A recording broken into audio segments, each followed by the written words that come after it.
նշեցիք, որ բազմաթիվ հարցերի արձագանքել եք, սակայն Դավիթ Ղազենյանի կողմից բարձրացված մի հարց, որ ըստ որի իր տեղեկություններում հանրային ծառայությունները կարգավորող հանձնաժողովի ներկայացուցիչները այցելել են Թուրքիա, այս մասին արձագանք չկար, արդյոք այս տեղեկությունը համապատասխանում է իրականությանը, թե ոչ, եւ եթե այս եղել է, ինչու հիմա։ Սա կապված է այս process-ների հետ։ Շնորհակալություն, այդ հարցին ես մինչև հիմա չէի արձագանքում, քանի որ իմ պաշտոնը ապաքաղաքական պաշտոն է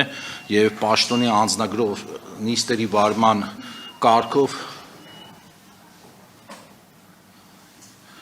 անջատեք, խանգարում եք, 3 օր խանգարում եք, ժողովուրդ ջան,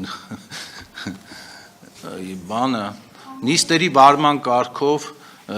ես իրավունք չունեի որոշումից առաջ կարծիք դիրքորոշում հայտնելու, որպեսզի դա չդառնար միջնորդության հիմք, բացարկի եւ այլն,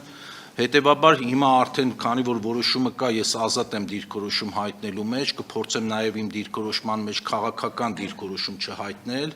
իսկ ինչ է եղել իրականում։ Իրականում հետեւյալի մասին է խոսքը։ Այո, հանձնաժողովի 3 անդամ, հանձնաժողովի 1 անդամ Սերգեյ Աղինյանը եւ 2 անդամներ Դավիթ Մուրադյանը եւ մյուս անդամը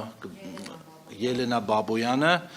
մեկնել են Թուրքիա այս տարվա հոկտեմբեր ամսին հետեւյալ օրակարգով եւ հետեւյալ թեմայով։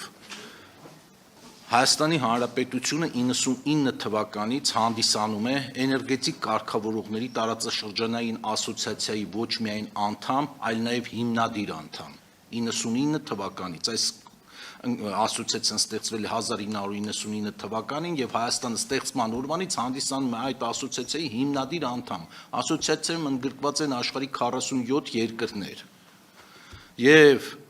ի ուրախություն մեզ, երևի դա մեր թերությունն է, որ մեր լրատվականով, կայքերով այդ մասին չթմկահարեցինք, այս տարի Օմանում, մայիս ամսին էր, եթե չեմ սխալվում, իմ գլխավորությամբ եւս պատվիրակությունը այդ ասոցիացիայի աշխատաժողովներին մասնակցել է Օմանում եւ հանձնաժողովի անդամ Սերգեյ Աղինյանը ընտրվել է այդ ասոցիացիայի նախագահության անդամ 3 տարով։ Ասոցիացիայի աշխատանքային ռեժիմը այսպիսին է. տարին 2 անգամ անդամ երկրներից որևէ մեկում աշխատաժողովներ են հրավիրում եւ այդ աշխատաժողովների օրերի ընթացքում այդ 47 երկրների պատվիրակները, ներկայացուցիչները քննարկում են էներգետիկայի վերաբերվող բազմաթիվ հարցեր։ Օրակարգային են մեր այս ժամանակաշրջանում հատկապես վերականգնող արևային էներգետիկայի հետ արկա խնդիրները, որոնք ոչ միայն մենք ունենք մեր երկրում, իմիջայլոց այդպիսի խնդիրներ ունեն գրեթե բոլոր երկրները, որոնք որ սկսել են արևային էներգետիկա ներդնել իրենց երկրում եւ հետեւաբար տարատեսակ խնդիրների կամ նոր հանգամանքների առաջ են կանգնում։ Ինչպես նաեւ շուկայի ազատականացման վերաբերյալ օրակարգային խնդիրներ ունենք, հիմնականում վերջի այցելության ժամանակ Թուրքիայում այս խնդիրներն են շոշափվել եւ հետեւաբար խոսել այդ մասին, իլուր աշխարհի հայտարարել ազգաբնակչությանը, որ այ տեսեք ինչպես ձեր նշված անձնավորություններ իր խոսքում նշել, ես մամուլից եմ տեղեկացել, որ այ տեսեք գնացել են Թուրքիա, որ բանակցեն, որպեսի գան հեծը վաճառեն թուրքերին, դա կներեք առնվազն նման է Գեբելսյան քարոզչությանը, որ որքան սուտը մեծ է, այնքան հավատացողները շատ կլինեն։ Օգտվելով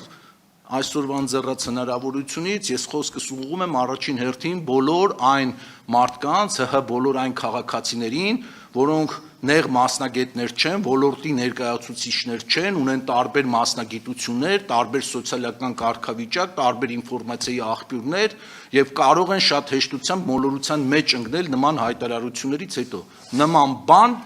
պարզապես չկա։